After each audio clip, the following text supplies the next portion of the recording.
Hi everybody, and welcome to a pretty late drive this morning. Let me just stop here and I can say hello to you all.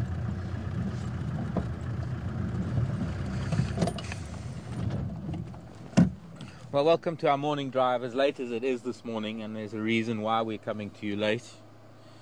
And we're doing a very special broadcast this morning. It is only a one-off thing. It's not going to happen every day. This is only one day that we're doing this. We are going to be connecting with some people in Johannesburg that are quite important, and to do this we needed to be out at this time because this is the time that they're having a meeting, and we want to showcase what we do here at Juma and with Wild Earth. And we've been out for about half an hour looking for things. There's been a few things found on the drive this morning, but being a hot day as it is already, it's really starting to cook out here. A lot of the animals that were found this morning have all sought cover and shade, so we've actually found ourselves a group of elephant. I'm trying to get in to see them. Got a group of elephant, and we're going to be staying with these elephant for the next hour or so as part of this broadcast, part of this presentation that we want to do. So let's see if we can find our way into these ellies and sit with them. We're on Mumba Road. We're just close to the little pan on Mumba Road where they've been digging for water. And we get down into the river. I'm hoping that maybe some of them will come back to the river to dig. Well, they don't need to dig. The water's there. It's standing water. But they've dug into the water table and they've exposed some fresh water, which is probably better than the water at Twin Dams, which is not too far away from us. And they're all standing in the shade here. It looks like they could be napping, some of them down in the riverbed.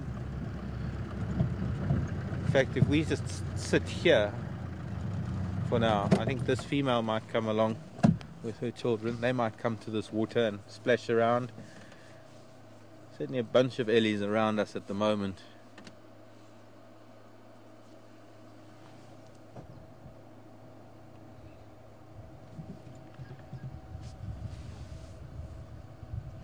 So for the time being, let me know who's on drive. Let's see who's with us. I'm sure we've lost a lot of our Western Hemisphere viewers because of the time. I'm sure, hopefully, a lot of viewers in the UK and Europe that are watching us. And please let me know if any of the schools are with us this morning. Perfect time, actually, to be with a school. We're not going to have a very long drive this morning. We're going to do our what we need to do, and then we'll shut down so that we can get everything back on charge. And also, we don't want to use too much power today, so that Sept can have a proper drive this afternoon.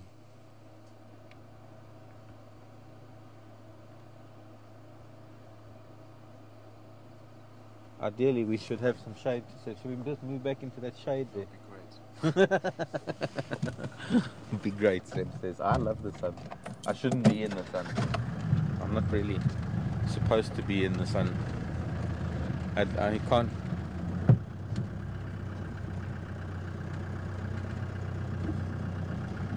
I broke up a bit there.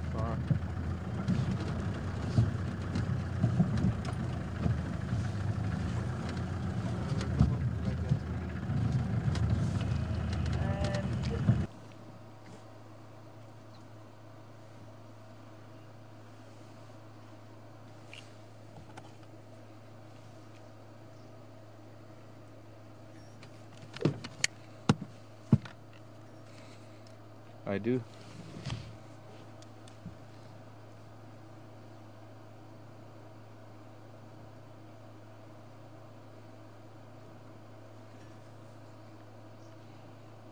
Okay, we'll try and stay where we are as long as the ellies play ball. They're coming to the water. Okay, I'm going to stop. Hi Graham, glad you're with us. Hope things are going to go well. And hope these ellies they are already coming to drink water here. So we're going to stay put.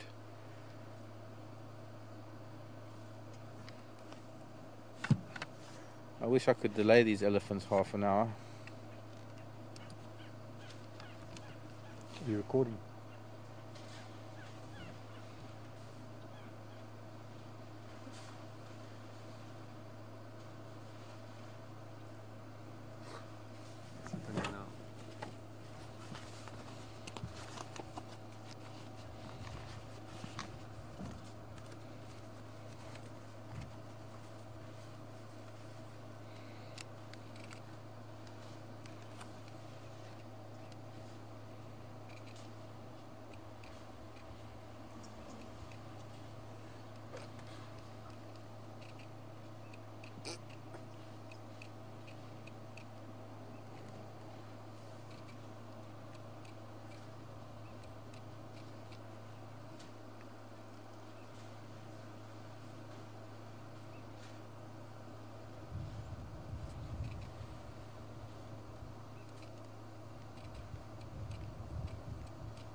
they've all moved.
Good morning and welcome here to Djuma Game Reserve. Hi to Alex, Joe and Stuart. I hope you're going to enjoy this small presentation that we have for you this morning. And we're very lucky to be sitting with a herd of elephants. We've just had them very close to the vehicle. We were with them as they were at a mud wallow. They'd broken through the dry riverbed into the water table. And it's normally a place where elephant would drink because the water filters through and it makes it fairly clean. But this morning this whole herd was at this little mud wallow and they were all splashing around in the mud just 5, 10, 15 minutes ago. And we're following, this is the back of the herd that we're following. Welcome to also to Graham and Emily and Pete. How are you guys doing? Nice to have you with us this morning, and welcome to the elephants. It's an amazing thing to sit with elephants the way we can and having them so relaxed with us. This is one particular family. There seem to have been about 3 or 4 different family groups that are all together here, and they took their turns down at the mud. It's almost as though there's a hierarchy. The oldest female, who's obviously the matriarch of the entire group, made sure that she got there first, and as soon as she was in the water, the youngsters came in to have a mud bath and a bit of a wallow in the mud. And the subordinate females below her had to wait their turn until each one moved through that little mud wallow in succession. And this is the last little family group that we have. The rest of them have all moved further north. We're hoping that they're going to appear on our Djuma waterhole camera later on this morning or during the day. End of the dry season. It's a very special time of the year. The temperatures are getting very hot. We had an incredible morning this morning. We had Karula and her 2 cubs, which is a leopard, a very well-known leopard. from this part of the world. In fact, we fall right within her territory, and we're very lucky enough to be able to watch her raising her cubs. This is the third litter that she's raising. She was seen not too far from camp. Sorry, not far from camp. And well, hello, Alex, Joe, and Stuart. Welcome to Joburg Country Club. Welcome to Emily and Graham and Pete. I hope you're going to have a constructive time this morning. Welcome to Juma, and welcome to a herd of elephants that we've been with this morning. A lot of the cats that were around this morning have all sought shade. They've all disappeared into thick drainage lines. It's a very hot day, typical day here at the end of summer, or rather the end of winter going into summer. Spring has sprung with new leaves, new growth on the trees, their flowers coming out, blossoms on the trees. It's a really incredible time of the year to be able to drive around with a camera and view all these changes on a daily basis.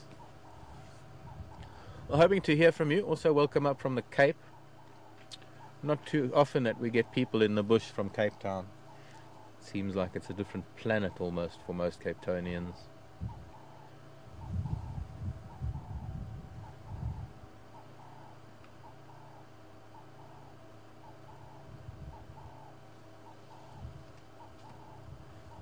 Not too far behind us are a few buffalo. They're in the dry riverbed themselves, probably heading to that little bit of mud. And I'm going to try and follow these ellies. Let's see if we can see. Now they're doing some feeding. So having covered themselves in mud, they're going to spend some time during this heat of the day feeding in the shade. And eventually I'm sure they will get to water at some point again later today.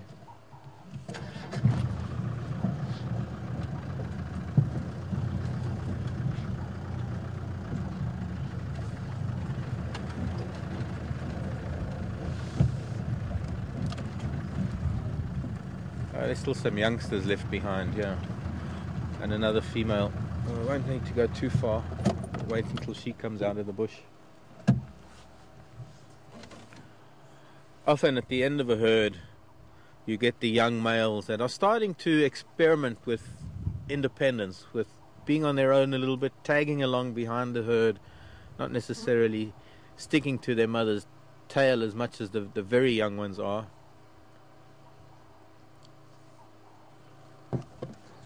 And as they age and go through puberty, in their early teens, they start lagging further and further behind. There's a really beautiful big old lady that's in front of us.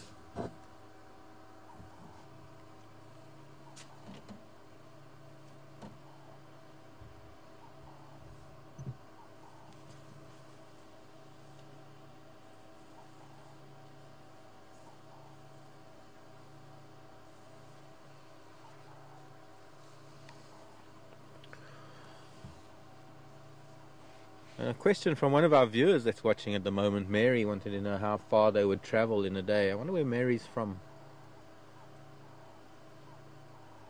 Mary, it depends on so many different factors in terms of how far an elephant herd will travel. In some parts of the world they will travel many miles. In Botswana, for example, they cross through that Mopani Veld to get up to the Chobe River. It takes a long time to do so. In this part of the world, they won't necessarily have to travel very far at all. In fact, you might find they'll only cover a few hundred meters in a day. It depends on the availability of vegetation. It depends on where their water is. It depends on the season. But there's never really a set figure. It's not like elephants have to do a certain amount of traveling every day. I'm just looking, there's a female and a youngster. She's just broken a big piece of acacia further up, and she's letting her youngster feed on branches that it ordinarily wouldn't get to unless she breaks a branch for it. Let's see if we can get to see that. Try and move up a little bit and join them again. This time of the year, the trees are starting to release a lot of the nutrients that they have had stored in their leaves, or rather, sorry, in their roots, pushing it back into the growth points in their branches, and the leaves are starting to come out. So there is several options for elephants to feed at the moment. Up until now, they've mostly been feeding on roots and bark and branches, but mostly where the roots store the nutrients is where they concentrate most of their feeding. Nowadays there's a lot more available in the branches and the leaves. And there's that youngster now feeding on that broken acacia.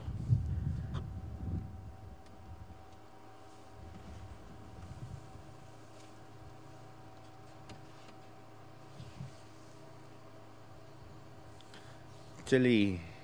Hello Jilly in England.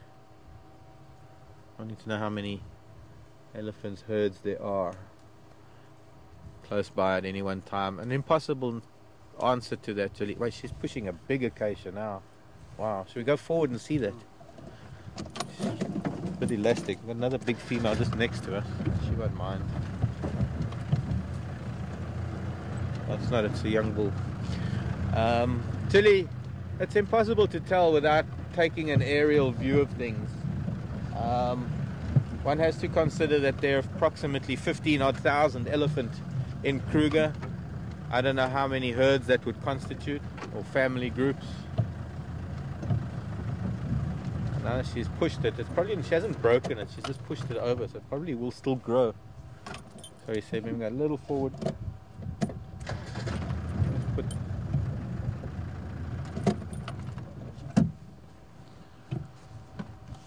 We have to move with the earlies as they move, otherwise we don't have anything on screen.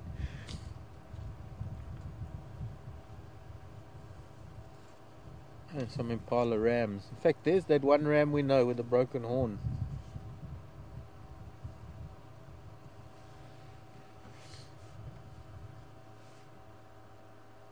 Out of the thousands of impala, there are occasionally individuals that one can recognize. And that was an impala that had a very strange curve to his right horn when we first saw him, and it broke during a rutting season one year.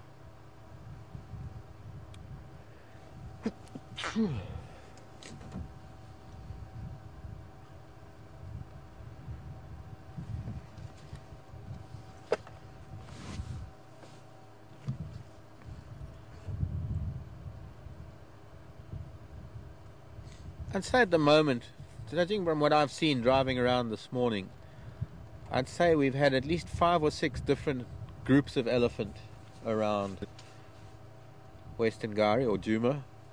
A lot of them have crossed our boundary, and this particular herd's got to be about 20-25 individuals.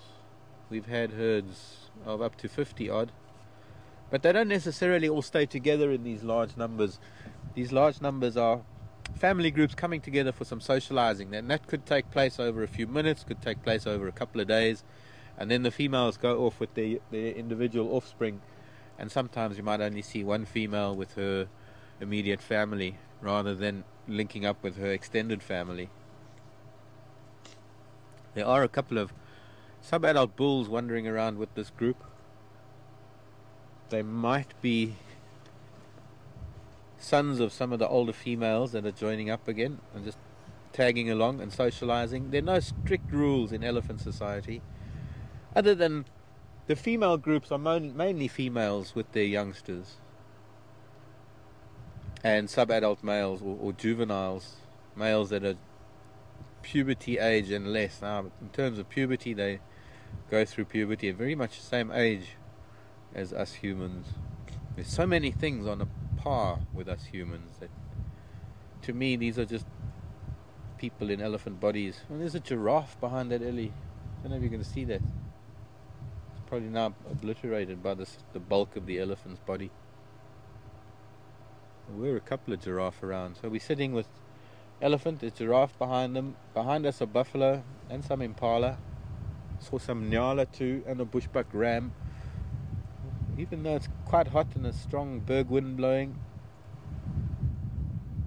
still a fair amount of animal activity out in the sun.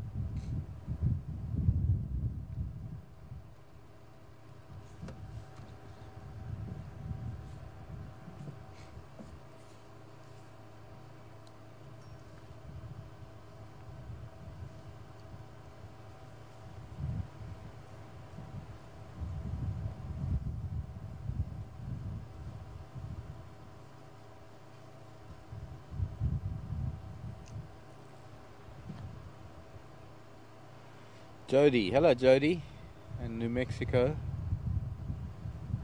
Another difficult question to answer, but what would what would an elephant's favorite food be at this time of the year?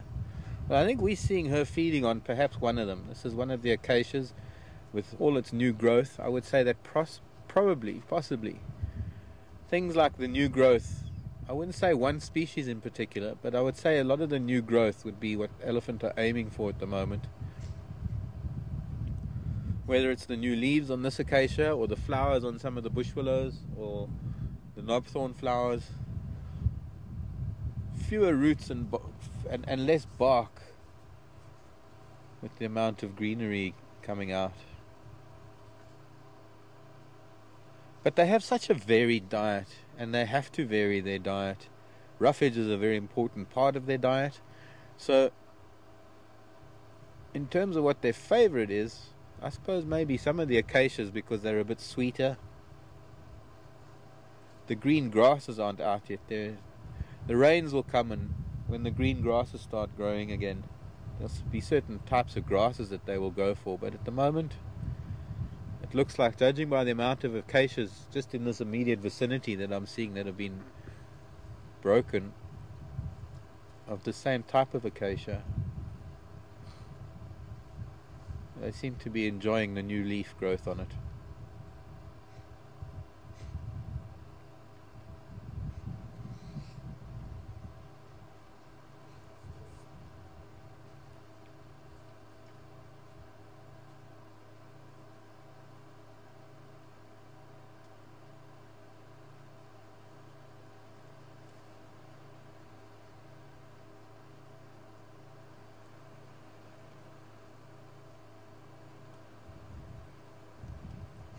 From my angle, I can see the giraffe just underneath her trunk. Camera angle would be different though.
Hello, Jack. Port Townsend in Washington. Wondering if ellies eat clay to aid in digestion. I know they do eat clay for the mineral content, Jack. In terms of digestion, I don't think they really need that to aid digestion as much as they need it for some of the nutrients in clay. Salts, minerals. A lot of animals do find minerals and salts in the ground. It's a process we know as geophagia. But their digestive system, there's not really much that can help an elephant's digestion. They just have a relatively poor digestive system to begin with. And feeding is the only way to aid digestion. There's constant feeding and ensuring that there's a fair amount of roughage that goes with that diet. It's the roughage that helps to push undigested material through the gut and make room for more.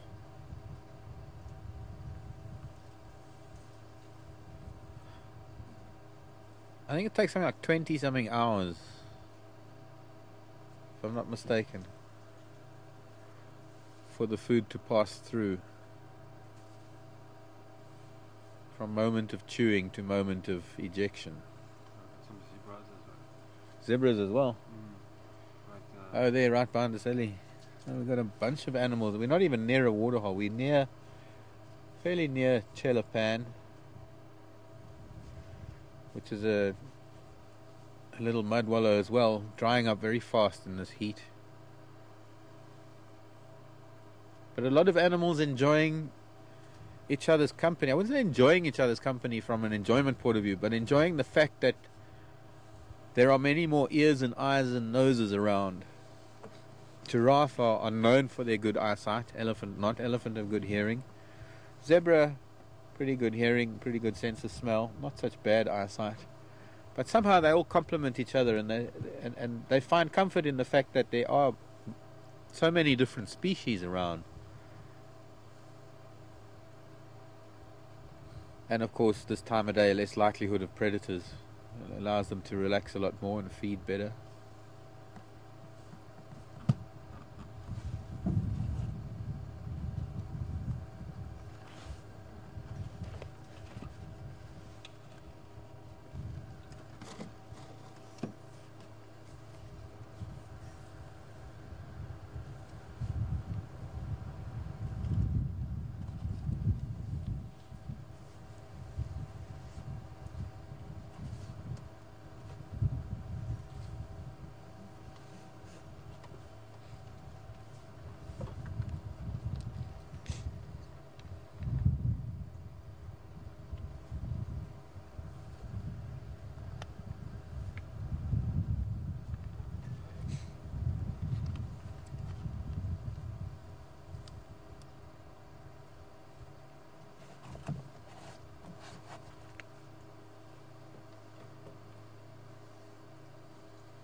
Terry was asking, Terry in California. Hi Terry.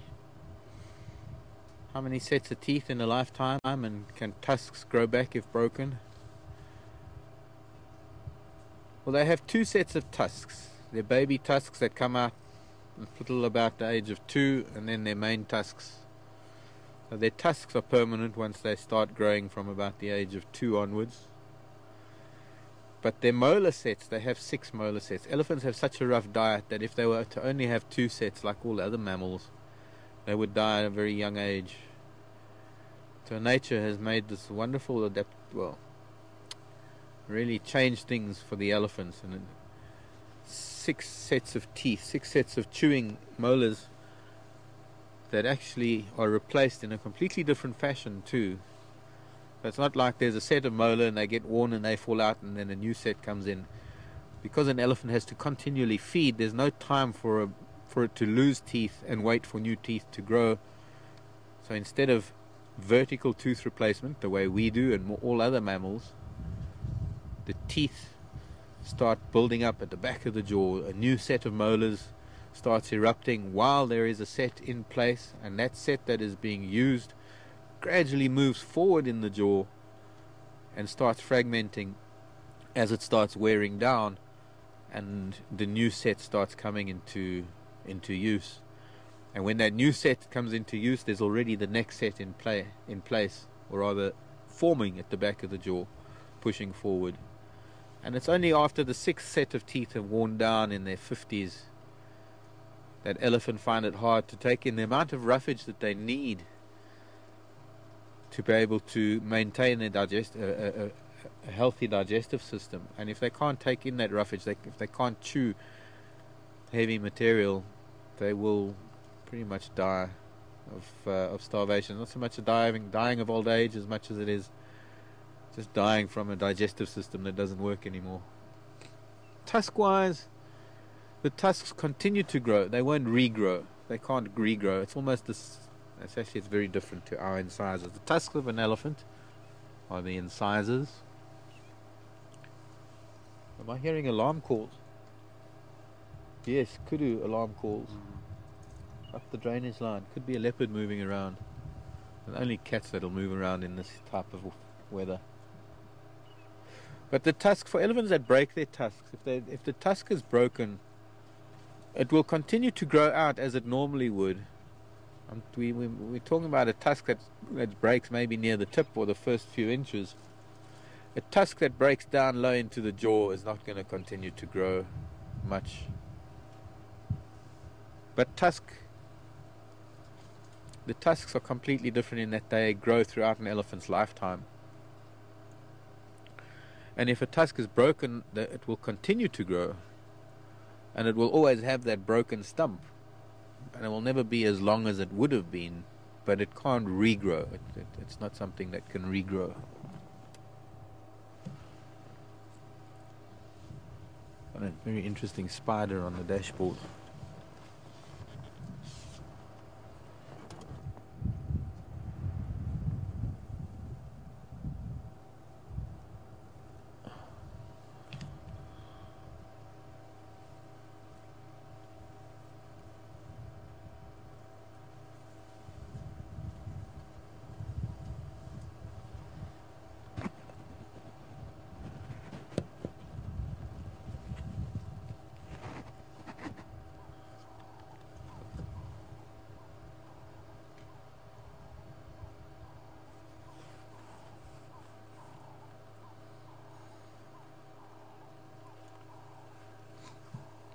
Hello, Sally.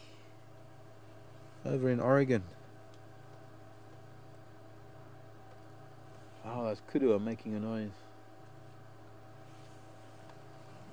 Sally wants to know if elephants ever chew bones like giraffe and kudu do to get calcium. I've never seen it, Sally. I don't think their teeth could handle it.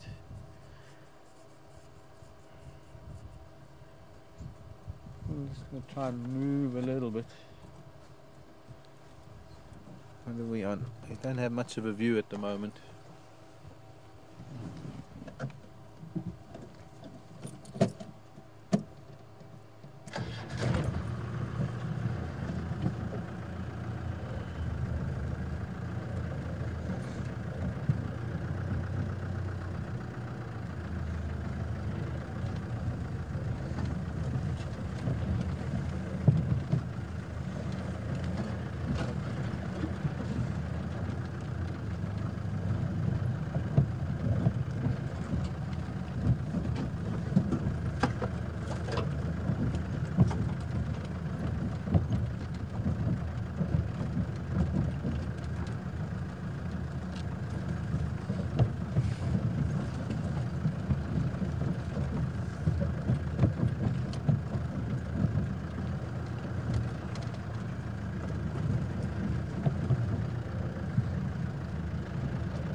That young male giraffe's getting a sparring lesson from the old man. Look at that. That's quite interesting.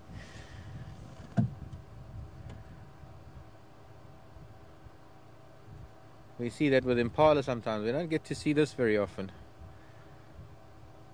An old giraffe giving a young bull a little bit of a lesson.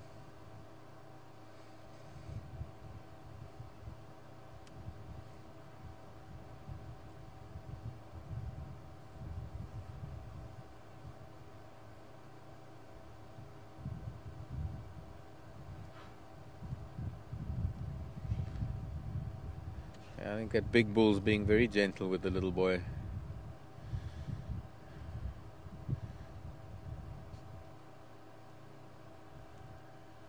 And the zebra playing referee. The zebras have got the right colors to be referee. Normally find black and white striped jerseys on refs. What is it, ice hockey? Linda B wants to know if there's a mating season for giraffe. Not really, Linda B. Giraffe tend to mate any time of the year.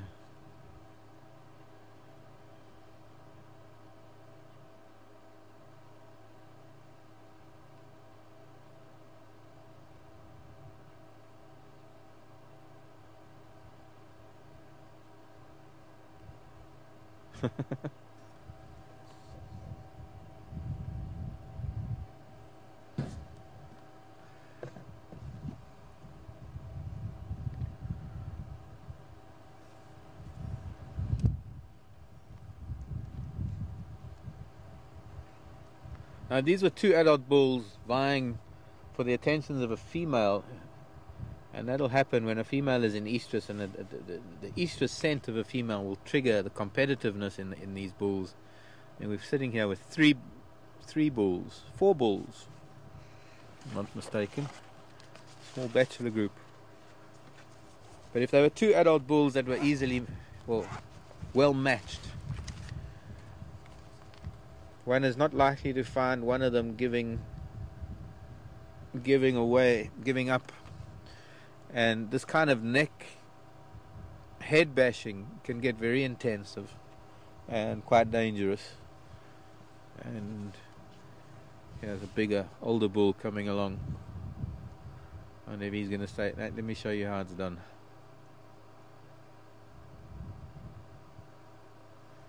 He's the granddad. There are 3 different sizes of giraffe bulls. Lovely big dark male. They do somewhat darken with age, not always, but generally.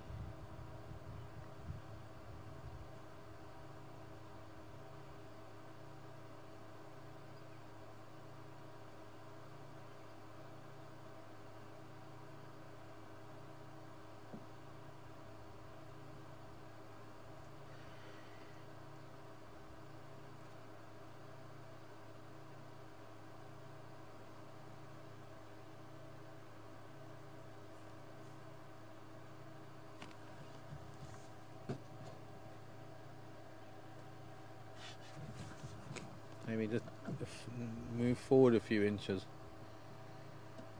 just to get that youngster.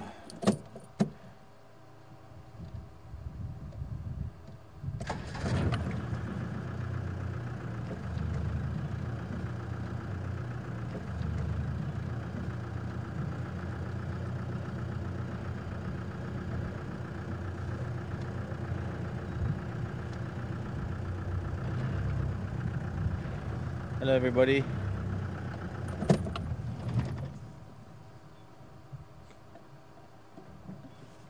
I mean, the whole theory about giraffe darkening with age. I mean, look at that youngster. He's even darker than this middle-sized bull.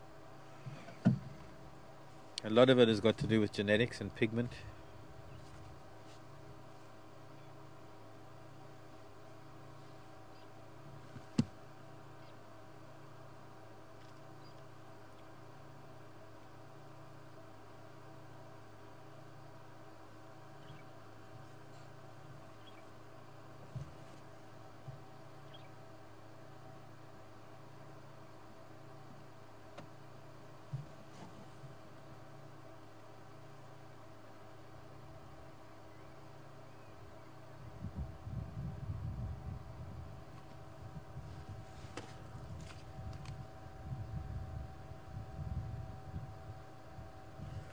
Now they're feeding on a plant known as the guarri bush, which is an evergreen. And the guarri bush is one of those trees that don't have any thorns and spines, and that gives an indication that the leaves themselves are not very palatable. And the one thing about the guarri bush at the moment is that it's in bloom, and you can see if you just have a look at the overall look at that tree, there's a little bit of pale yellow in the tree, and those are the flowers of the guarri. And these giraffe are probably eating more the flowers than the leaves themselves.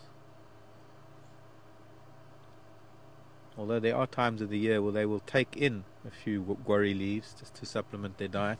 They can't eat many of them. There are tannins and unpalatable things in the leaves of the guarri, and that means it doesn't need a physical defense like thorns and spines.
Elephants are all behind us, standing in the shade. They must be all taking a short nap.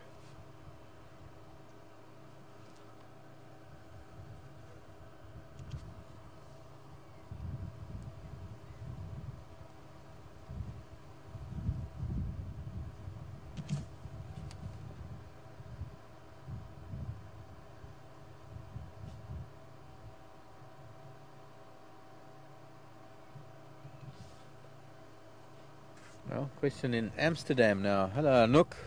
Nice to have you with us this morning. And just looking at these zebra, it looks like a little bachelor group of zebra too. Could be. Well, there's a stallion at the back. I wonder, it could be a mare and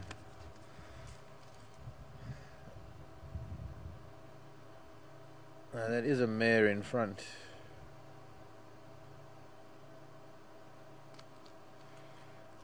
And then maybe her mother.